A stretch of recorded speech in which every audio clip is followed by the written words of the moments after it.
Precalculus video lecture number 11 on properties of linear functions and linear models. So, a linear function is a function of the form f of x equals mx plus b. And you probably recognize this because it's the same equation as slope-intercept form for the equation of a line. We're just replacing y with f of x because we're studying this as a function now, a linear function. And so the graph of a linear function is a line. The slope is equal to m, and the y-intercept is b, or 0, b. The domain is the set of all real numbers. You can substitute in any number for x. Our function is going to be defined. Now, linear functions have a constant average rate of change because they have a constant slope. So the slope is equal to the change in y divided by the change in x. And this quantity here represents your average rate of change in y over change in x. And linear functions are special because that ratio remains constant throughout the entire graph for the whole function. Now we say a linear function, f of x, is increasing over its domain if its slope, m, is positive. Basically, if you were to walk on the linear function from left to right, you'd be going uphill the whole time. And then it's decreasing over its domain if the slope is negative. The linear function is constant over its domain if the slope is 0, if you have a horizontal line. Okay? And then notice we don't talk about vertical lines because they're not functions. They don't pass the vertical line test. We're only studying linear functions right now. All right, so first example here, determine whether the given function is linear or nonlinear, and if it's linear, determine the slope. So in order to test, since they don't give us the equation for f of x, what I need to do is look at what the average rate of change is. And I need to have a constant average rate of change, meaning the change in y divided by the change in x would be constant. So notice here the change in x is always 1, right? We're going up by 1 in the table. And now let's look at the change in y. So from 1/4 to 1/2, we added a 4th. From 1/2 to 1, we added a 1/2. Now we added 1. Now we added 2. So the change in y is not constant.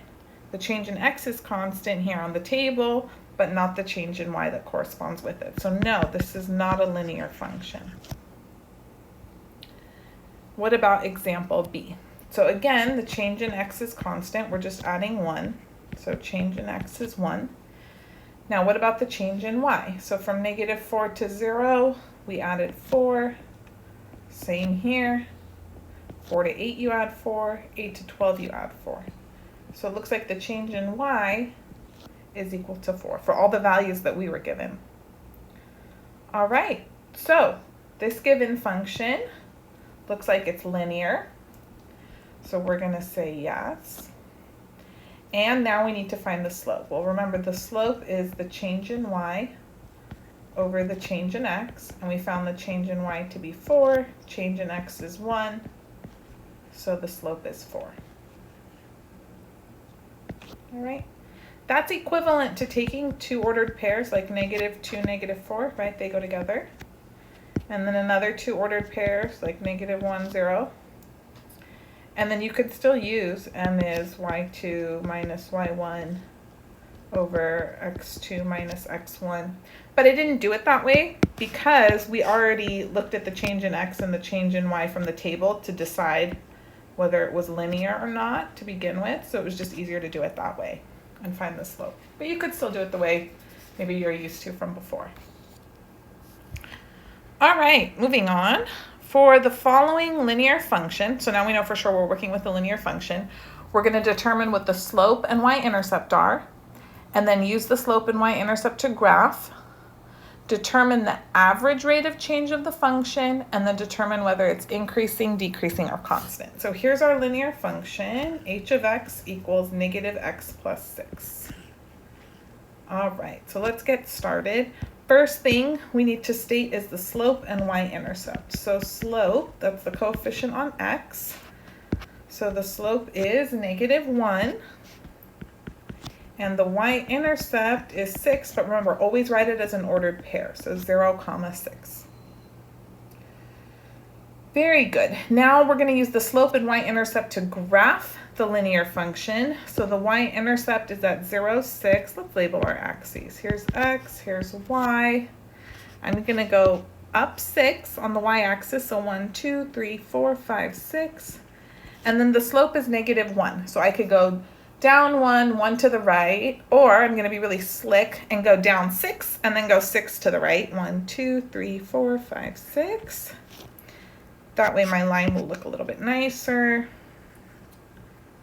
And there we go. Don't forget the arrows. All right, so part A is done, part B is done. Determine the average rate of change. Remember, the average rate of change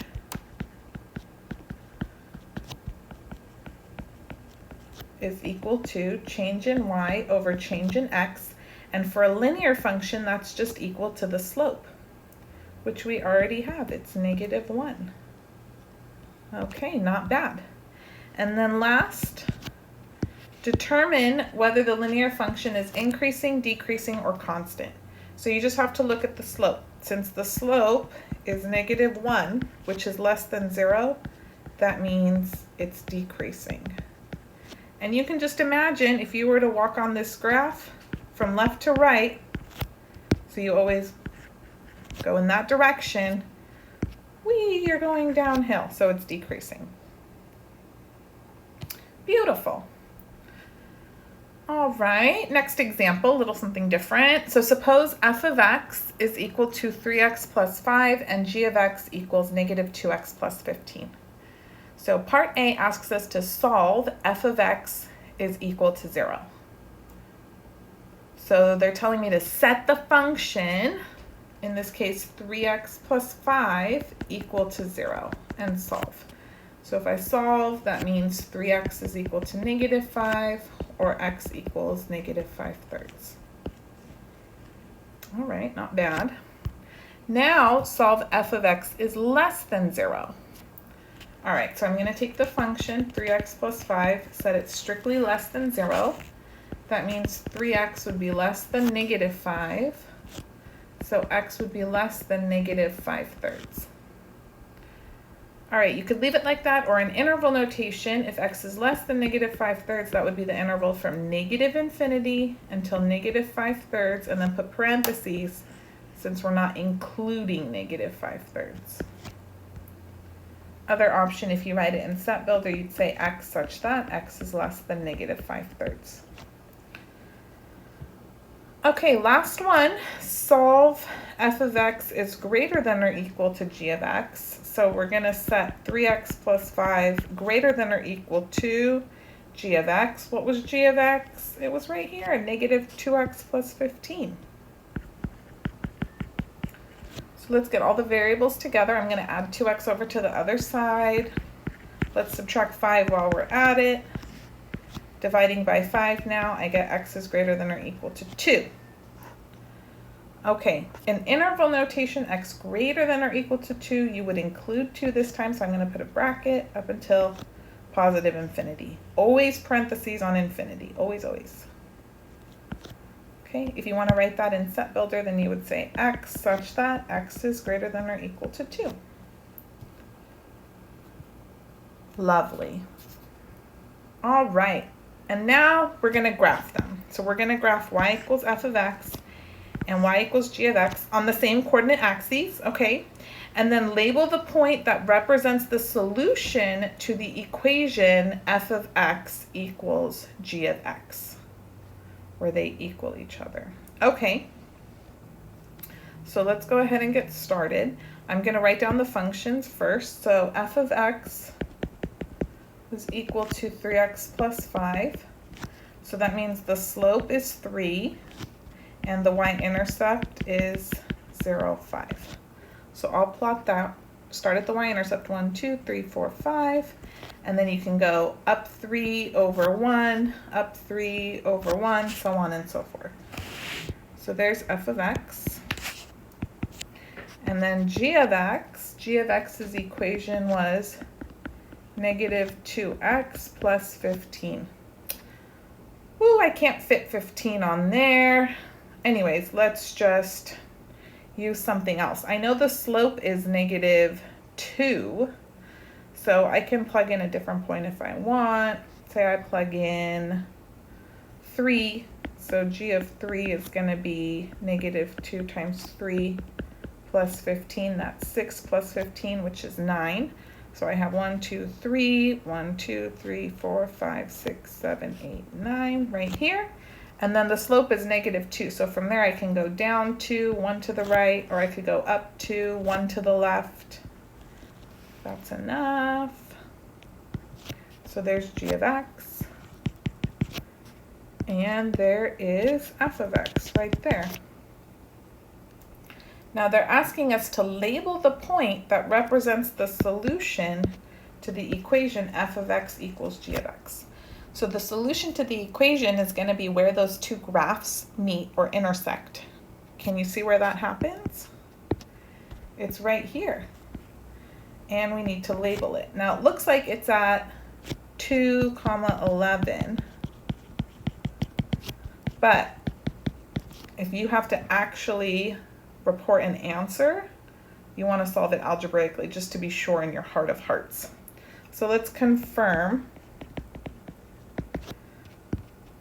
So f of x, 3x plus 5 equals negative 2x plus 15. Let's make sure. So 5x equals 10.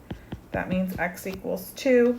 And then to get the y coordinate, you could plug it into either one, right? So f of 2 is 3 times 2 plus 5, that's 6 plus 5, which is 11. And g of 2 is negative 2 times 2 plus 15. That's negative 4 plus 15, which is 11. So yes, for sure they intersect at 2, 11. So that concludes the lesson on linear functions, short and sweet. And then coming up next is quadratic functions. Ooh.